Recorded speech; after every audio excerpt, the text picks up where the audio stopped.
Ida B. Wells was born into slavery in 1862. This was in Holly Springs, Mississippi. Her parents were James and Elizabeth Wells. Despite facing the hardships of slavery, Ida's parents instilled in her the importance of education. They believed it was the key to freedom and advancement. After the Civil War and the end of slavery, Ida's parents became active in the Reconstruction era. Her father, James, became involved in local politics. He was a trustee of Shaw University, a school initially established for freedmen. Tragically, when Ida was just 16, her parents and one of her siblings died from yellow fever. This left Ida responsible for her younger siblings.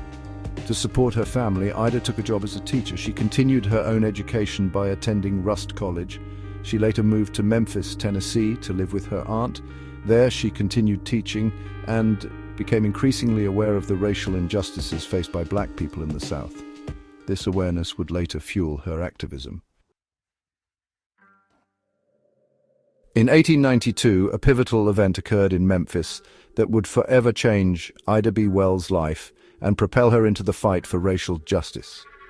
Three black businessmen, Tom Moss, Calvin McDowell, and Henry Stewart, were lynched by a white mob.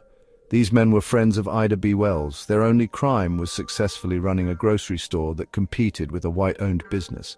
Outraged by this blatant act of racial terrorism, Ida B. Wells decided to investigate.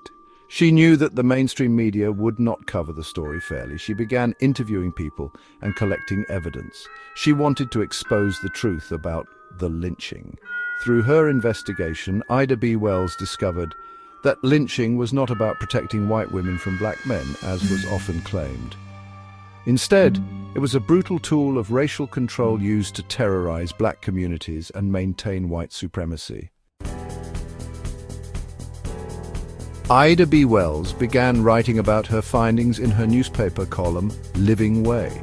She exposed the lies used to justify lynching and called for justice for the victims. Her writing was powerful and courageous. It sparked outrage among black people and some white allies. However, it also made her a target.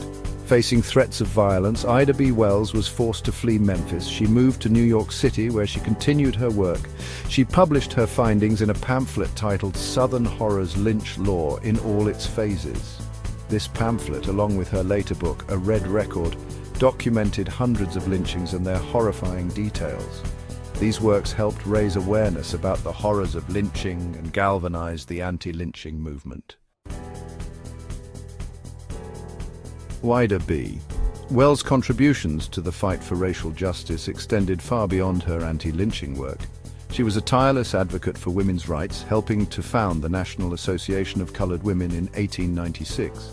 Wells also played a crucial role in the early years of the National Association for the Advancement of Colored People, although she later became disillusioned with the organization's direction.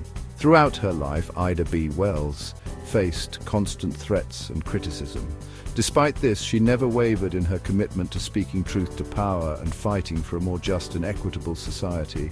Her courage, her unwavering pursuit of justice, and her powerful voice continue to inspire generations of activists and changemakers. Ida B. Wells's legacy is a testament to the power of one person to make a difference in the fight for justice and equality.